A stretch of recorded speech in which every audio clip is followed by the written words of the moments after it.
Imaginem por um momento. Vocês estão caminhando pelas ruas de uma cidadezinha alemã. O aroma de canela e especiarias paira no ar. E de repente vocês se deparam com uma história que mudou completamente o rumo da culinária mundial.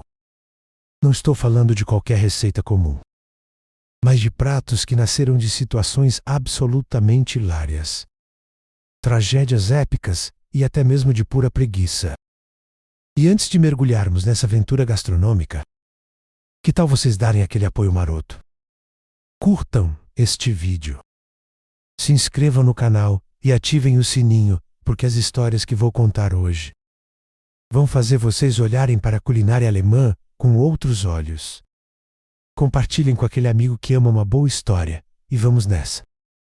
A Alemanha não é famosa apenas pela Oktoberfest e pelos carros de luxo. Por trás de cada prato tradicional existe uma narrativa fascinante que conecta Tradições e muitas situações cômicas que resultaram em delícias culinárias que conhecemos. Hoje, cada mordida carrega consigo séculos de história. Desde acidentes culinários que se transformaram em obras-primas até rivalidades épicas que moldaram sabores eternos. O que torna essas histórias ainda mais especiais é perceber como a criatividade humana floresceu nos momentos mais inesperados. Não foram chefes famosos ou cortes reais que criaram essas receitas icônicas. Foram pessoas comuns, enfrentando desafios cotidianos, que acabaram mudando para sempre o panorama gastronômico mundial. Nossa primeira parada é no século XII, numa pequena padaria em algum lugar da região da Baviera. Com Heinrich, um padeiro que tinha um probleminha bastante peculiar. Ele era incrivelmente desajeitado. Heinrich não era apenas um pouco desastrado.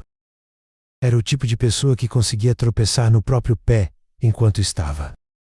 Proto. Seus vizinhos brincavam que ele tinha 2 pés esquerdos e 2 mãos que pareciam não obedecer ao cérebro. Certo dia, Heinrich estava preparando pães para um evento religioso muito importante na cidade.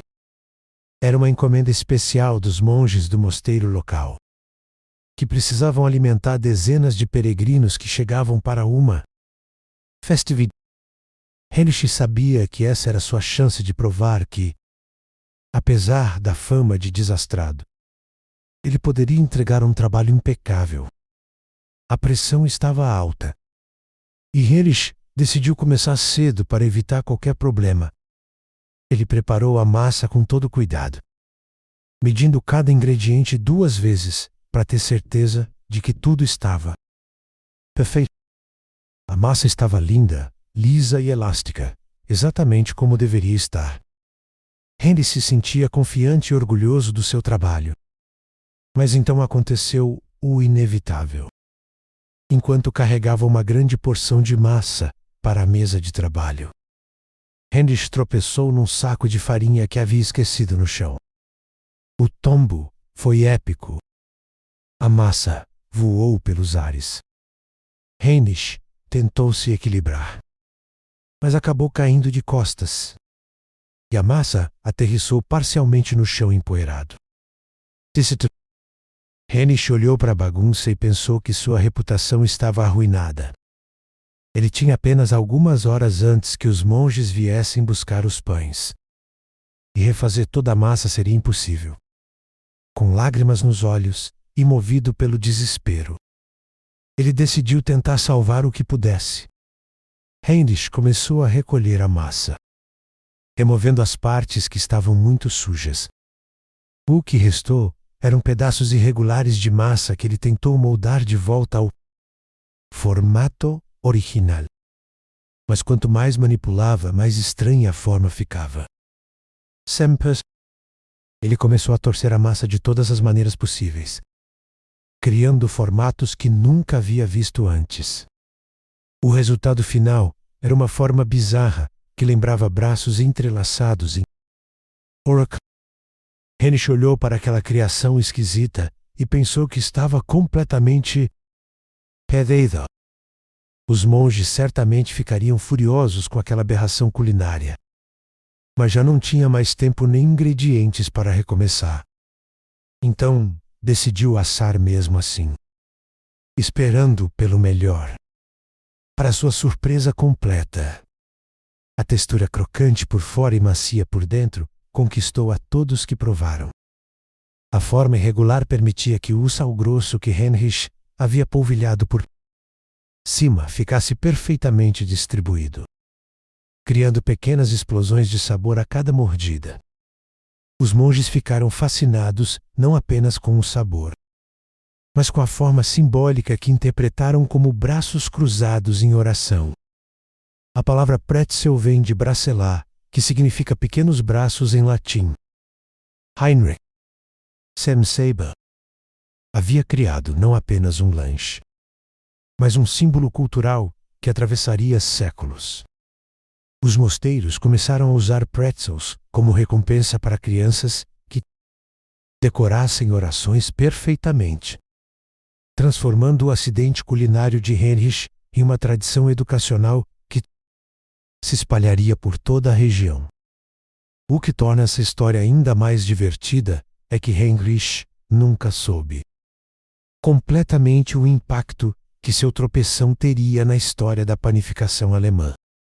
Ele continuou fazendo pretzels, aperfeiçoando a técnica, mas sempre acreditando que havia sido apenas sorte de principiante. Durante ele contava a história do seu acidente para outros padeiros, sempre terminando com um sorriso envergonhado. Com o tempo, a técnica de Heinrich se espalhou para outras regiões. Cada padeiro adicionava seu toque pessoal, mas mantinha a essência da forma original. Alguns começaram a fazer pretzels doces. Outros experimentaram diferentes tipos de sal. E havia até quem criasse versões em miniatura para festas infantis. 8. Hoge. Padeiros alemães fazem um juramento solene antes de aprender a técnica tradicional do pretzel, prometendo manter viva a tradição do padeiro desastrado que criou uma das formas mais reconhecíveis do mundo gastronômico. Em algumas regiões da Baviera, existe até mesmo um festival anual em homenagem a Heinrich, onde padeiros competem para criar os pretzels mais perfeitos, usando apenas técnicas tradicionais. Agora vamos conhecer Brunhilda, uma dona de casa alemã do século XVI que tinha uma situação doméstica bastante complicada. Ela vivia numa pequena fazenda com um marido extremamente exigente, chamado Wolfgang, e 3 filhos que reclamavam literalmente de tudo que ela cozinhava. Wolfgang sempre encontrava defeitos na comida. Muito salgado, pouco temperado, muito quente, muito frio. Os meninos seguiam o exemplo do pai e transformavam cada refeição numa sessão de críticas culinárias. Brunhilda era uma mulher paciente por natureza, mas até a paciência tem limites. Ela passava horas na cozinha preparando refeições elaboradas, usando as melhores receitas que conhecia, e sempre recebia apenas reclamações em troca. O inverno estava chegando. Ela tinha uma montanha de repolhos frescos da horta que precisavam ser mas estava absolutamente cansada dos métodos tradicionais que deixavam tudo sem graça e ainda atraíam mais críticas da família. Durante semanas, Brunhilda seguiu religiosamente as receitas tradicionais de conserva que sua mãe havia ensinado. Repolho salgado básico, sem temperos especiais, apenas sal grosso e tempo. O resultado era funcional. Os repolhos se conservavam bem durante o inverno. Forneciam nutrientes importantes, mas tinham um sabor absolutamente sem graça que fazia Wolfgang e os meninos torcerem o nariz a cada garfada. Numa manhã particularmente difícil, depois de ouvir Wolfgang reclamar pela 100ª vez que a comida estava sem sabor e os meninos chorarem que não queriam comer repolho conservado novamente, Brunhilda sentiu algo se romper dentro dela. Era como se toda a frustração acumulada durante anos de críticas constantes finalmente encontrasse uma saída. Num momento de pura rebeldia doméstica, Brunhilda decidiu que não iria mais seguir receitas tradicionais. Ela pegou os repolhos restantes, cortou tudo fininho com uma fúria impressionante que assustou até as galinhas do quintal, e começou a temperar com sal grosso enquanto murmurava palavras não muito gentis sobre a família. Imaginem a cena. Uma mulher determinada, picando repolho com a precisão de um samurai, descontando anos de irritação acumulada. Quanto mais irritada Brunhilda ficava lembrando das reclamações constantes, mais sal colocava e mais vigorosamente socava aqueles repolhos inocentes. Ela adicionou sementes de cominho que havia guardado, algumas folhas de louro que cresciam no quintal, e até um pouco de vinho que Wolfgang guardava para ocasiões especiais. Se iam reclamar mesmo, pelo menos ela se divertiria fazendo. Depois de 3 dias de fermentação natural, algo absolutamente mágico aconteceu. O repolho havia se transformado numa iguaria azedinha, aromática e incrivelmente saborosa, que conquistou até mesmo Wolfgang Resman Osman. Pela primeira vez em anos, pediram repetição de um prato que a mãe havia preparado. Brunhilda havia descoberto acidentalmente o processo de fermentação láctica, criando o que hoje conhecemos como sauerkraut. O engraçado é que Brunhilda rapidamente percebeu que tinha algo especial mas ela começou a experimentar diferentes combinações de temperos, testando ervas do jardim, ajustando a quantidade de sal, variando o tempo de fermentação. Cada lote era uma nova aventura culinária, e sua família finalmente parou de reclamar das refeições. A notícia do repolho especial de Brunhilda se espalhou entre as vizinhas como fogo na palha. Mulheres de fazendas próximas começaram a aparecer em sua porta, pedindo para aprender o segredo. Brunhilda, sempre generosa, ensinava a técnica para outras donas de casa frustradas, sempre com a mesma receita básica: cortar com determinação, salgar com propósito, temperar com criatividade e deixar fermentar com paciência. As vizinhas brincavam entre si que o segredo do sabor especial do sauerkraut da Brunhilda era a dose extra de irritação matrimonial que ela colocava em cada pot. Elas tinham razão de uma forma que não imaginavam. A energia e determinação que Brunhilda colocava no preparo realmente fazia diferença na qualidade final do produto. Séculos depois, cientistas descobriram que o sauerkraut era uma verdadeira bomba de vitamina C, probióticos naturais. Essa descoberta foi revolucionária para a navegação mundial, salvando milhares de marinheiros do escorbuto durante longas viagens oceânicas. Capitães experientes sempre incluíam grandes quantidades de sauerkraut nos suprimentos dos navios, sem saber que estavam usando uma descoberta feita por uma dona de casa irritada. Brunhilda, sem ter a menor ideia, havia criado um superalimento que mudaria a história da navegação mundial e da medicina preventiva. Quem diria que a irritação doméstica e a recusa em aceitar críticas injustas resultariam numa revolução nutricional que beneficiaria a humanidade por séculos? Chegamos agora a uma das rivalidades mais deliciosas e famosas da história. Ali, no século XIV, na próspera cidade comercial de Nuremberg, 2 açougueiros vizinhos viviam numa competição eterna para ver quem conseguia fazer a melhor linguiça da região. Klaus Müller e Otto Braun tinham personalidades completamente opostas, o que tornava a rivalidade ainda mais interessante para toda a comunidade local. Klaus era um homem meticuloso, até a obsessão. Ele media cada ingrediente com precisão matemática. Usava balanças importadas de outras regiões para garantir exatidão. E mantinha cadernos detalhados onde anotava cada experimento culinário. Sua oficina parecia mais um laboratório do que uma açougaria tradicional. Com potes rotulados, ferramentas organizadas por tamanho e função, e receitas escritas à mão guardadas como segredos de Estado. Otto, por outro lado, era completamente intuitivo. Ele temperava no olhômetro. Confiava totalmente no instinto desenvolvido ao longo de décadas. E tinha uma habilidade quase mágica para perceber exatamente o que seus clientes decidiam. Sua oficina era caótica, com temperos espalhados, ferramentas misturadas.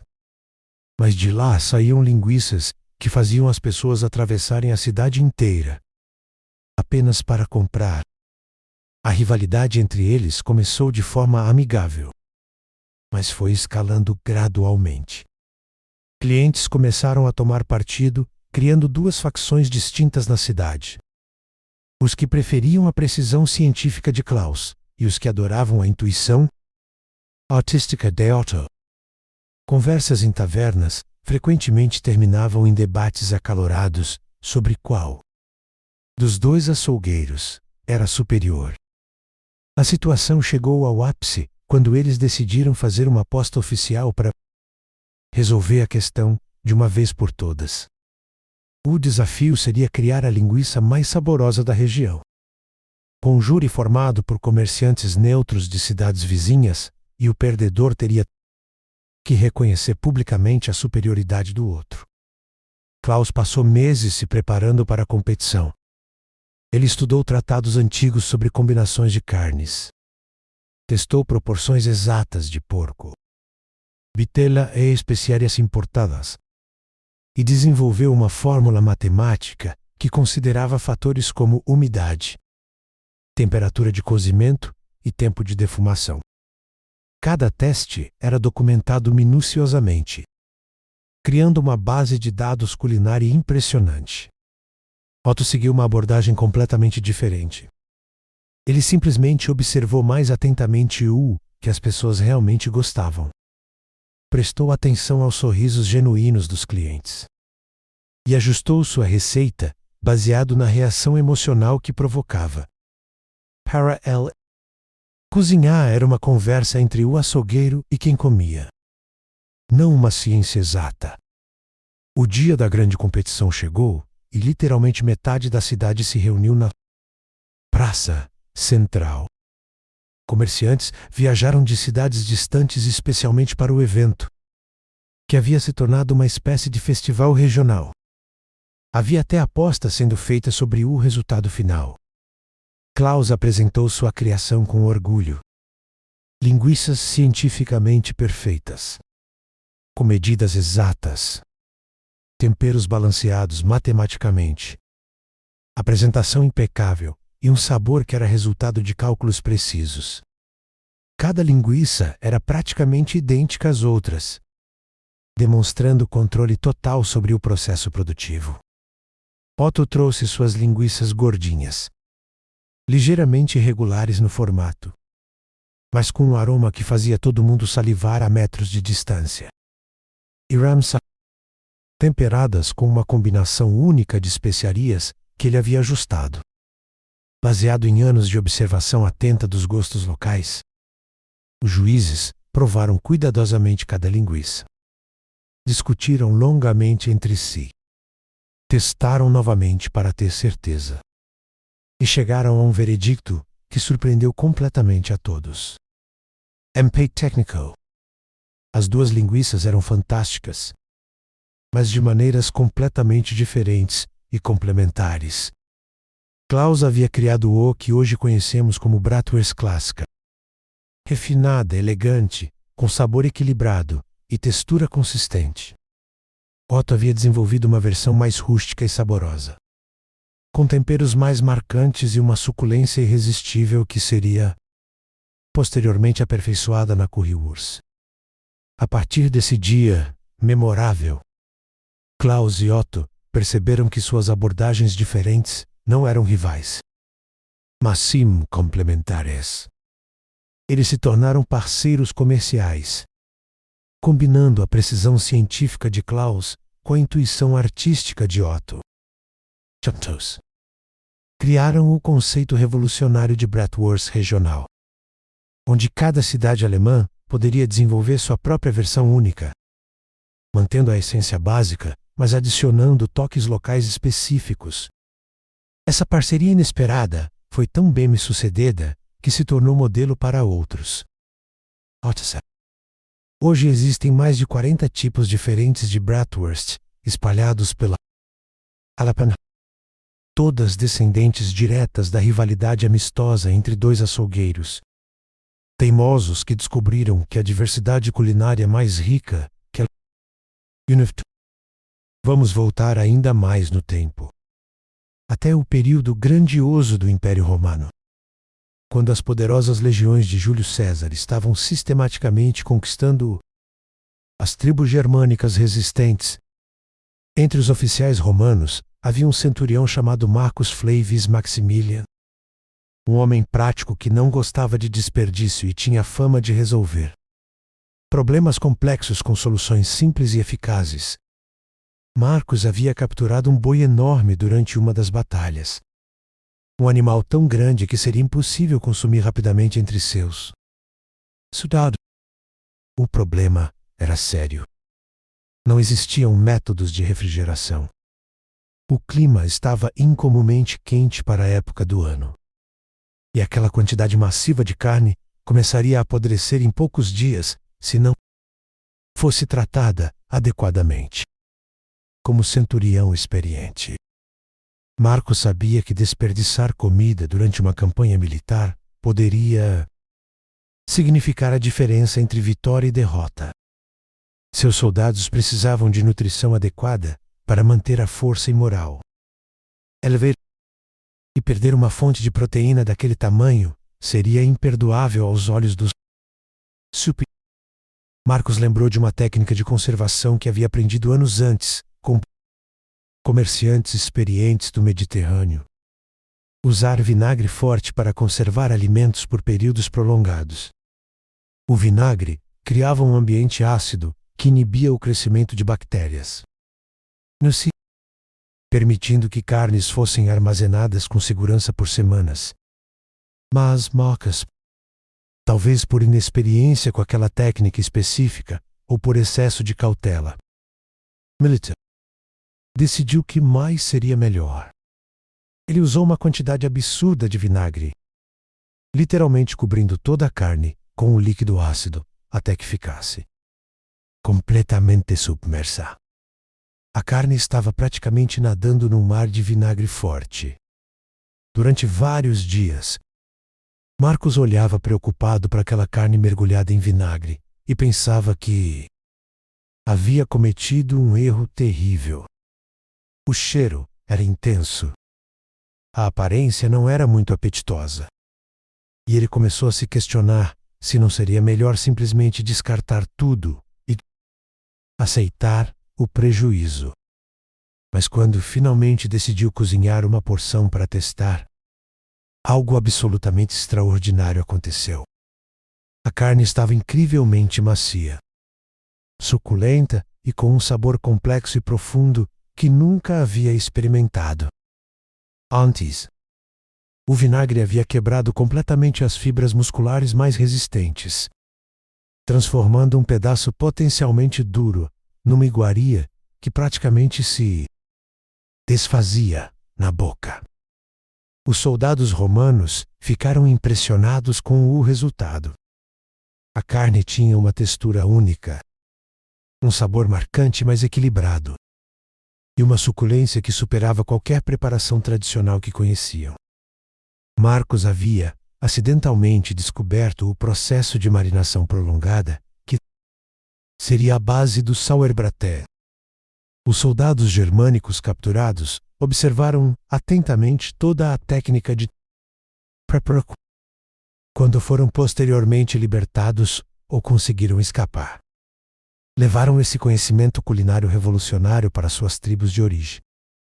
Eles adaptaram o método romano às condições locais, substituindo alguns ingredientes e adicionando especiarias regionais como ziptro, louro e pimenta preta. As tribos germânicas aperfeiçoaram a receita ao longo de gerações.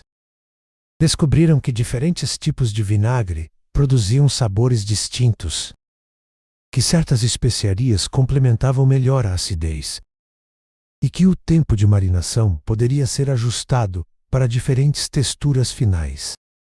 O que torna essa história ainda mais fascinante é que Marcos nunca soube que seu erro de proporção se tornaria um dos pratos mais emblemáticos da futura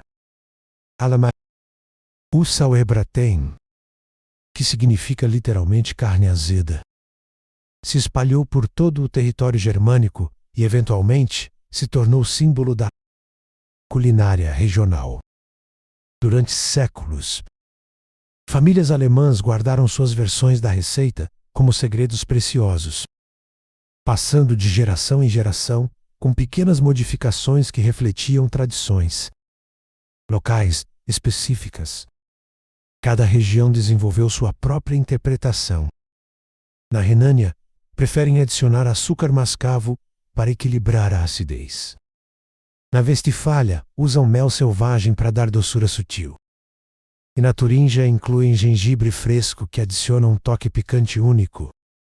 Fiquem aí, porque ainda temos histórias incríveis pela frente. Vocês não vão querer perder a origem do strudel e como uma receita quase causou uma guerra civil alemã. Continuem assistindo até o final porque a última história vai surpreender vocês. Nossa próxima aventura culinária nos transporta para o século XV, para os salões dourados e cozinhas movimentadas do Palácio Imperial Austríaco.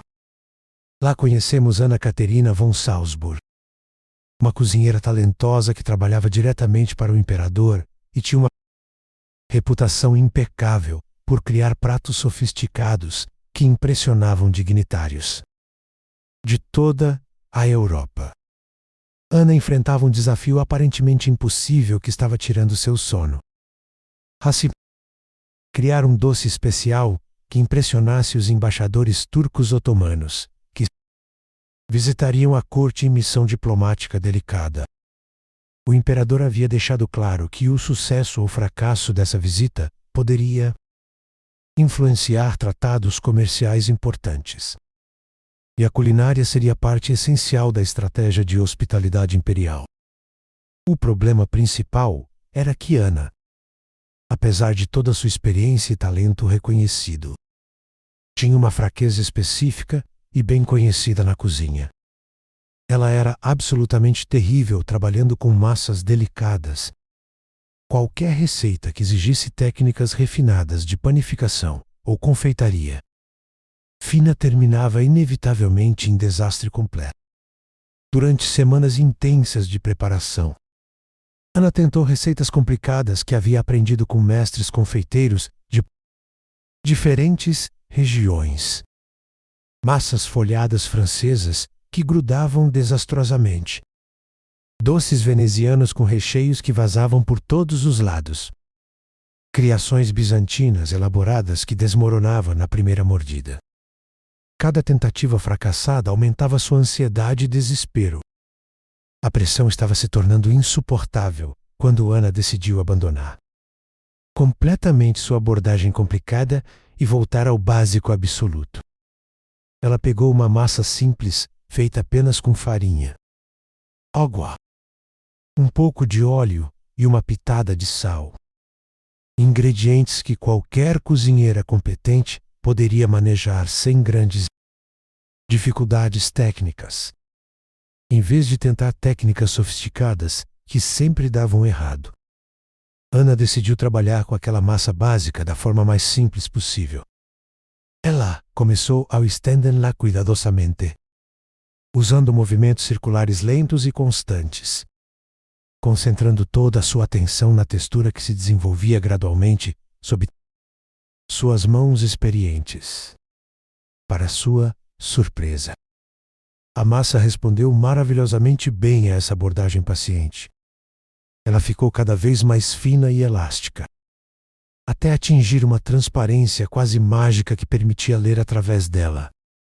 Ana havia descoberto intuitivamente a técnica ancestral de esticar a massa até a espessura de papel, criando uma base perfeita para recheios elaborados. Ana recheou sua massa translúcida com maçãs locais cortadas finamente, passas doces, castanhas picadas e uma mistura generosa de canela e açúcar. O resultado visual era impressionante.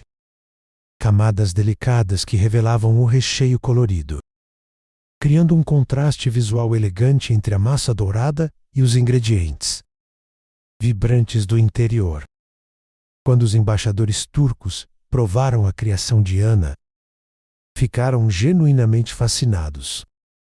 A técnica lembrava preparações otomanas sofisticadas que conheciam de suas próprias tradições culinárias, criando uma ponte gastronômica inesperada entre culturas que frequentemente estavam em conflito político. Ana havia criado muito mais que um simples doce. Ela havia desenvolvido um conceito culinário que transcendia fronteiras. Culture, demonstrando como técnicas básicas aplicadas com paciência e cuidado podiam resultar em criações sofisticadas que falavam uma linguagem universal de hospitalidade e respeito. A descoberta mais importante de Ana foi perceber que o segredo não estava na complexidade dos ingredientes ou técnicas avançadas, mas sim na paciência e atenção aos detalhes durante o processo.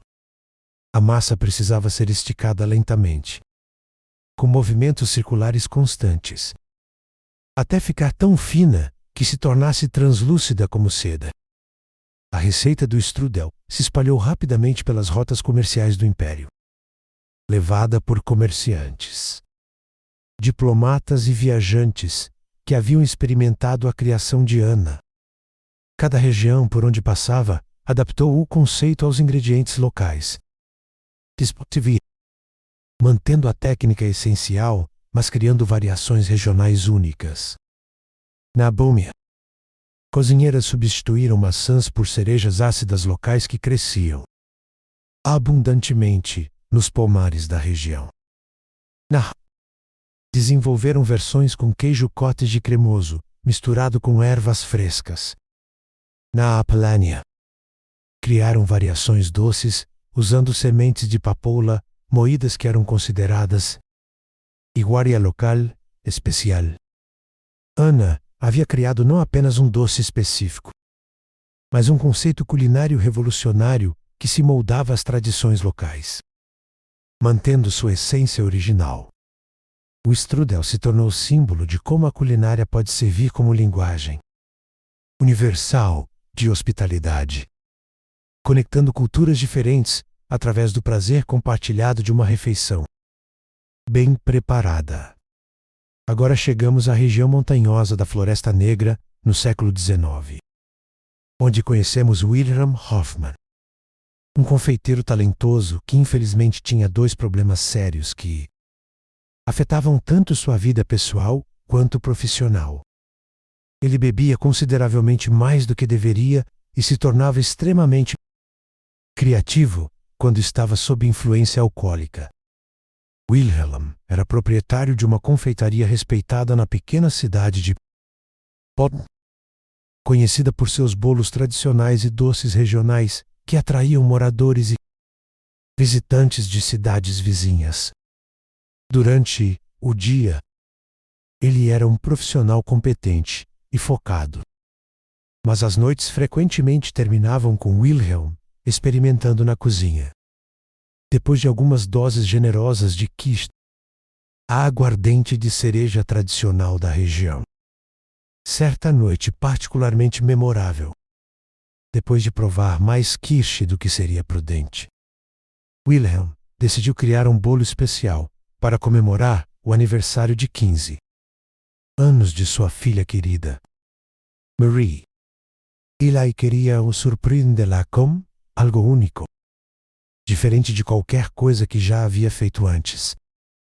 Um presente culinário que demonstrasse todo o seu amor paternal. Mas Willem estava consideravelmente alterado pelo álcool, o que resultou numa série de confusões ingredientológicas que normalmente seriam impensáveis para um confeiteiro de sua experiência. Ele adicionou kirsch na massa do bolo, pensando que estava usando água comum. Colocou cerejas frescas, pensando que eram cranberries secos. E quando chegou a hora de preparar o chantilly, adicionou mais kirsch, pensando que era essência de baunilha pura.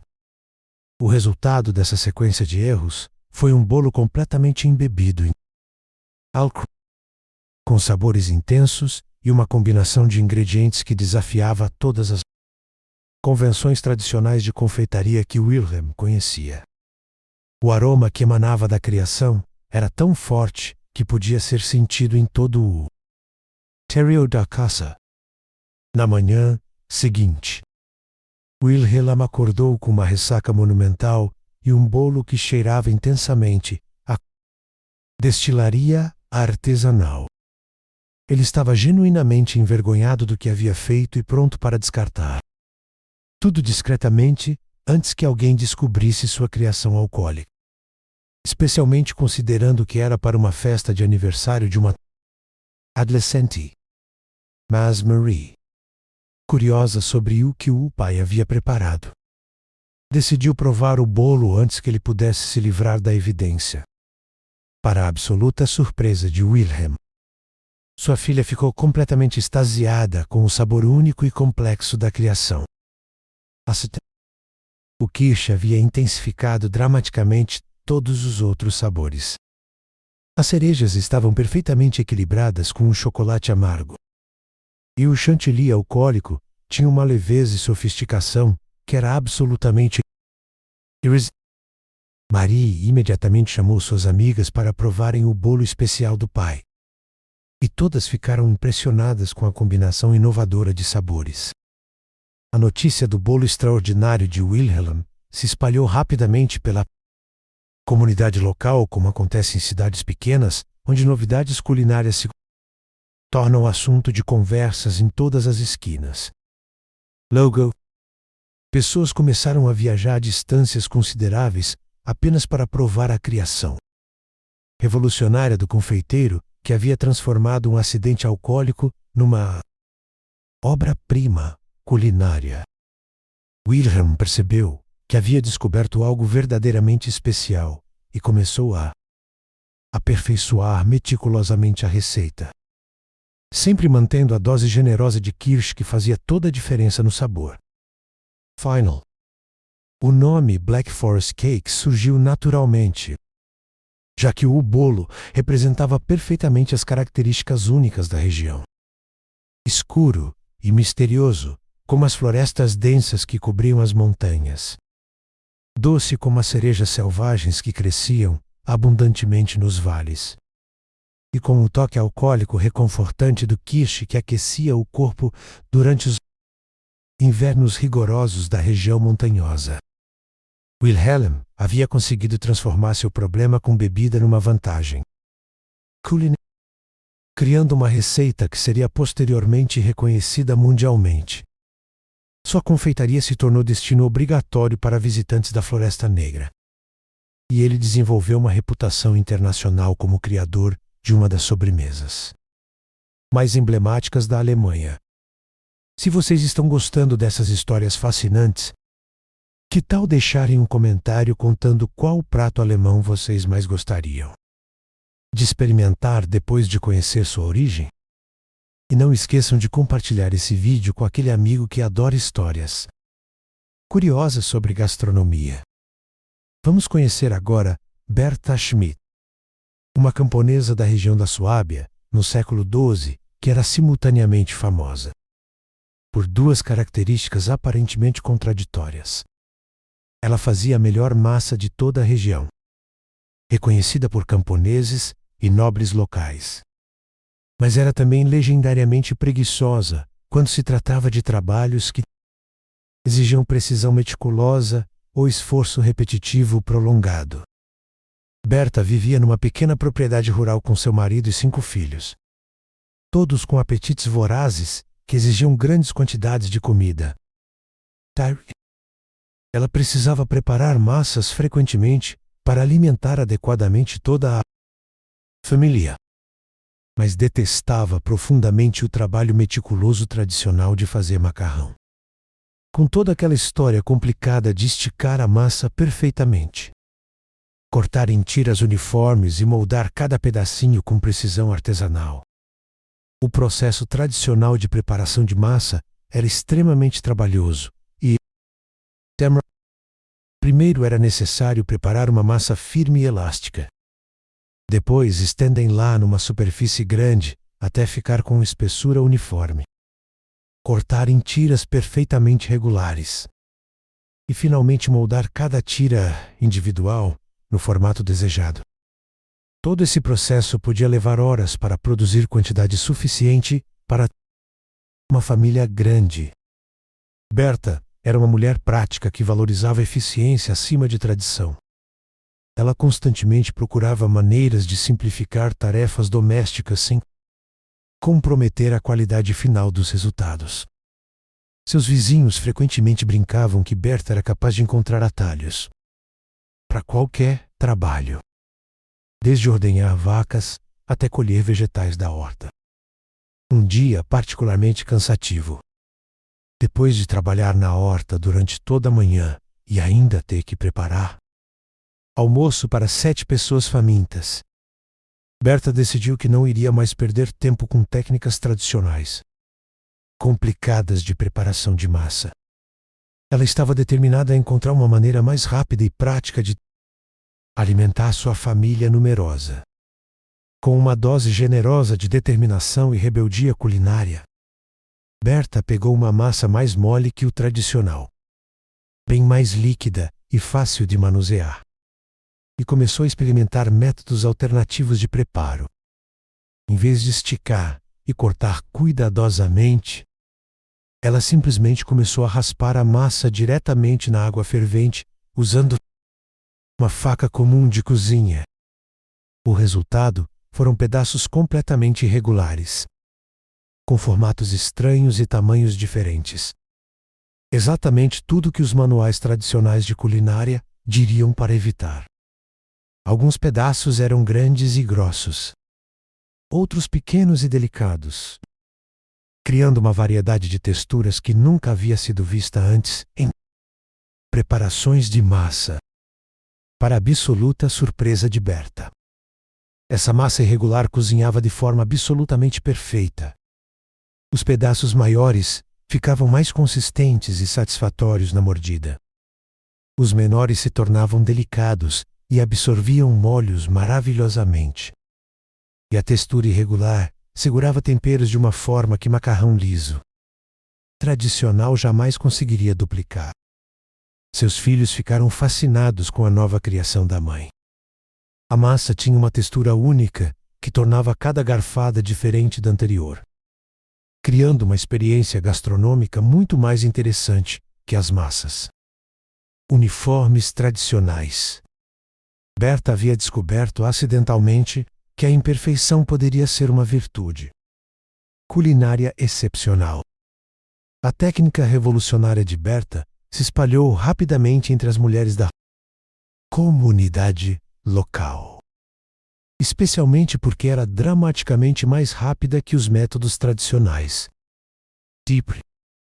Uma massa que normalmente levaria 2 horas para ser preparada adequadamente podia ser feita em 30 minutos usando o método inovador de Berta. Cada cozinheira que aprendeu a técnica desenvolveu sua própria variação pessoal do método básico. Algumas mulheres preferiam usar raladores grossos para criar formatos mais uniformes. Outras usavam colheres furadas, que produziam pedaços arredondados. E as mais habilidosas conseguiam fazer o espé voar diretamente da tábua de madeira para a panela de água fervente, numa demonstração impressionante de coordenação motora. O que havia começado simplesmente como preguiça criativa se transformou gradualmente numa verdadeira forma de arte culinária. Competições informais de espetisle começaram a surgir nas feiras regionais, onde cozinheiras experientes demonstravam suas técnicas únicas de preparação, para plateias fascinadas que aplaudiam as demonstrações mais habilidosas. Berta observava essas competições com divertimento, sabendo que havia criado muito mais que uma simples alternativa prática ao macarrão tradicional.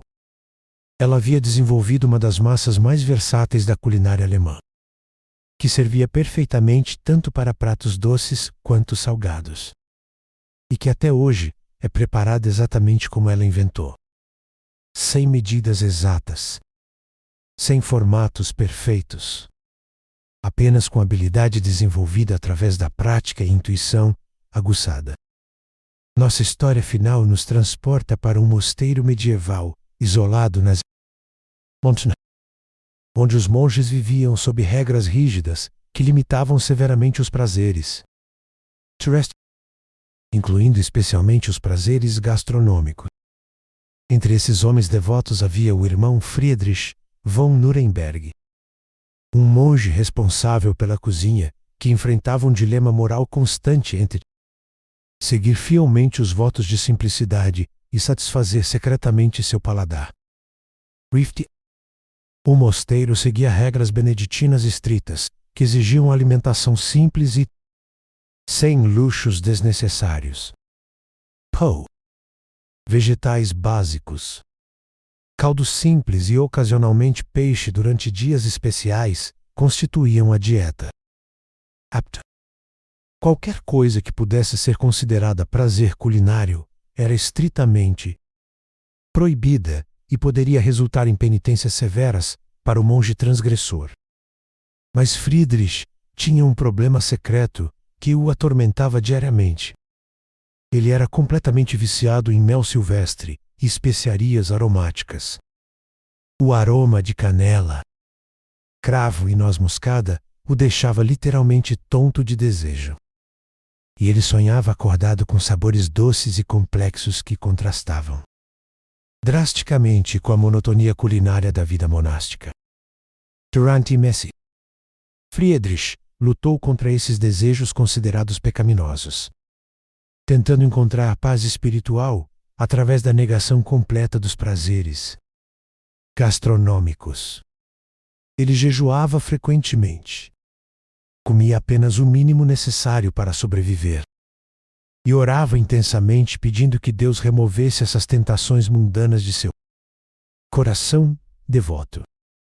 Mas Friedrich era um homem inteligente e criativo que eventualmente encontrou uma brecha técnica nas regras monásticas que poderia resolver seu dilema moral. Ele percebeu que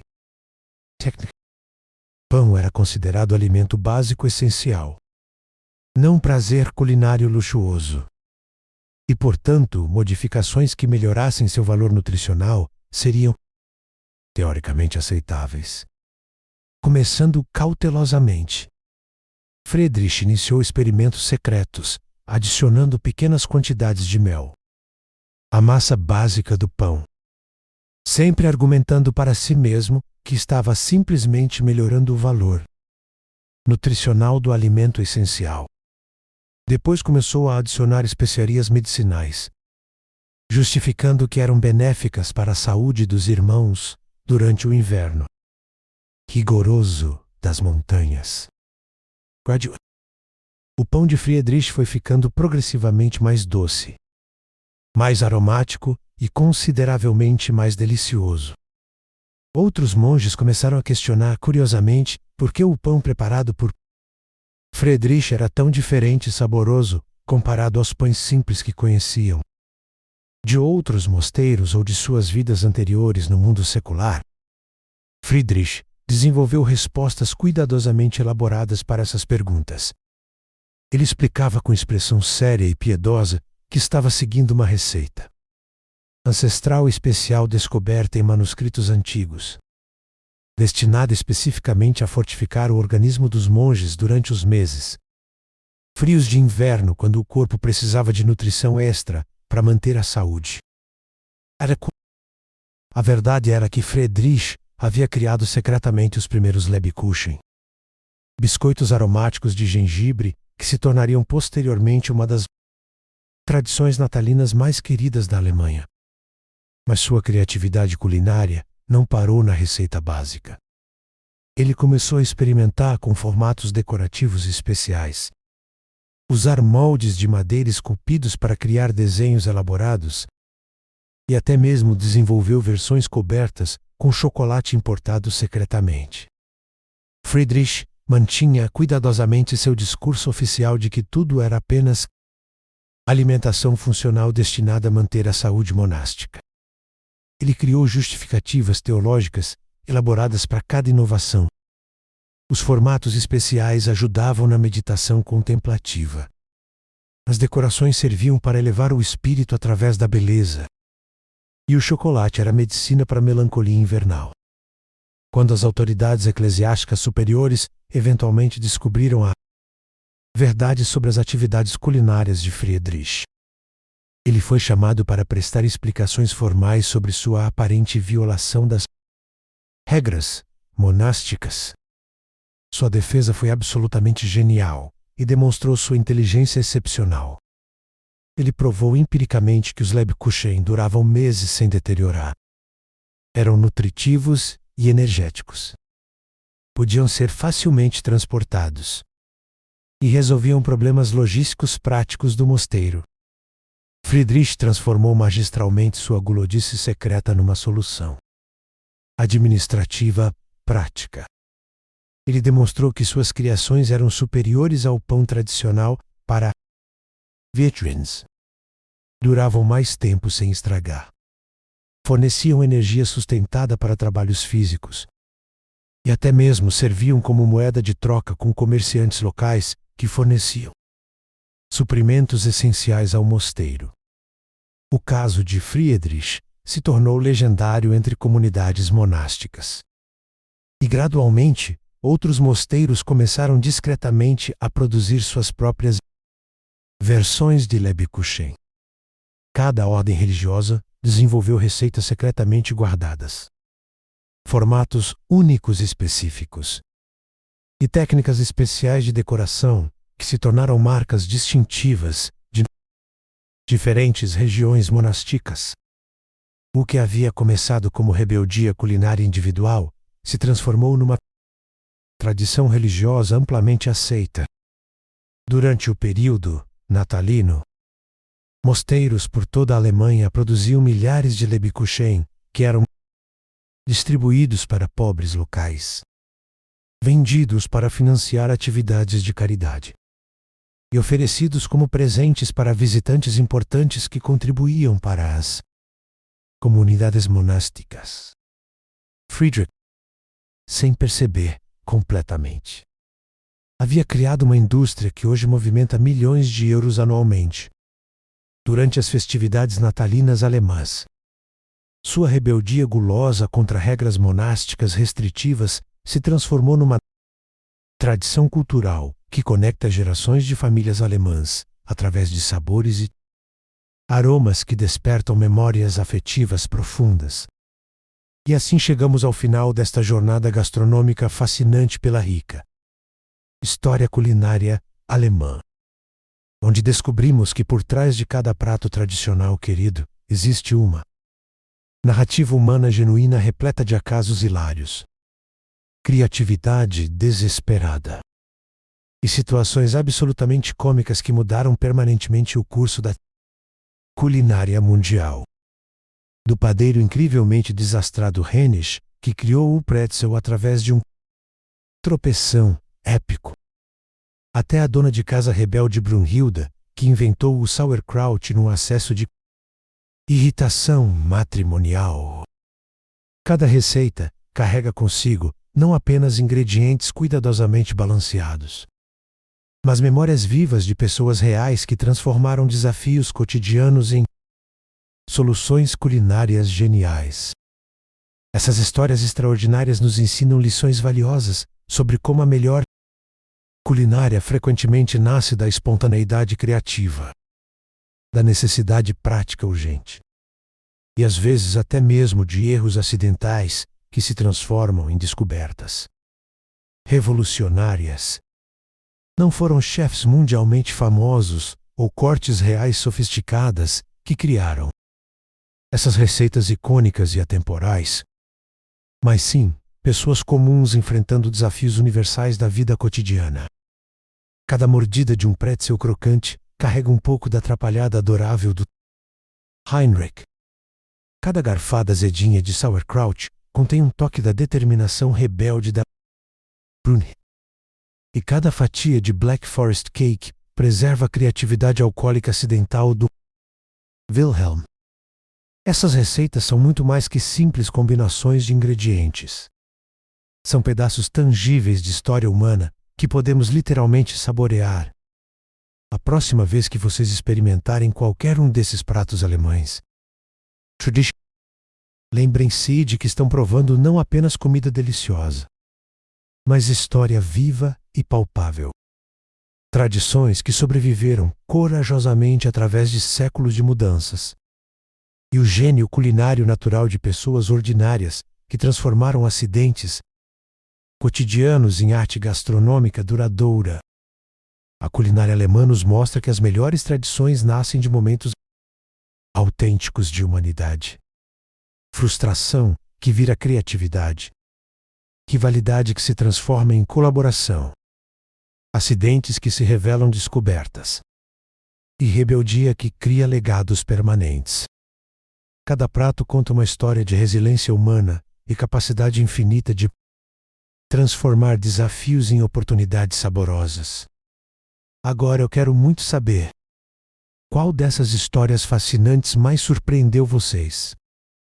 Qual desses pratos vocês gostariam de experimentar depois de conhecer sua origem? Incrível! Deixem suas opiniões nos comentários, porque adoro ler e responder cada um deles. E não esqueçam de se inscrever no canal para mais aventuras gastronômicas incríveis pelo mundo inteiro. Ativem o sininho das notificações para não perder nenhuma história deliciosa. E até nossa próxima jornada culinária.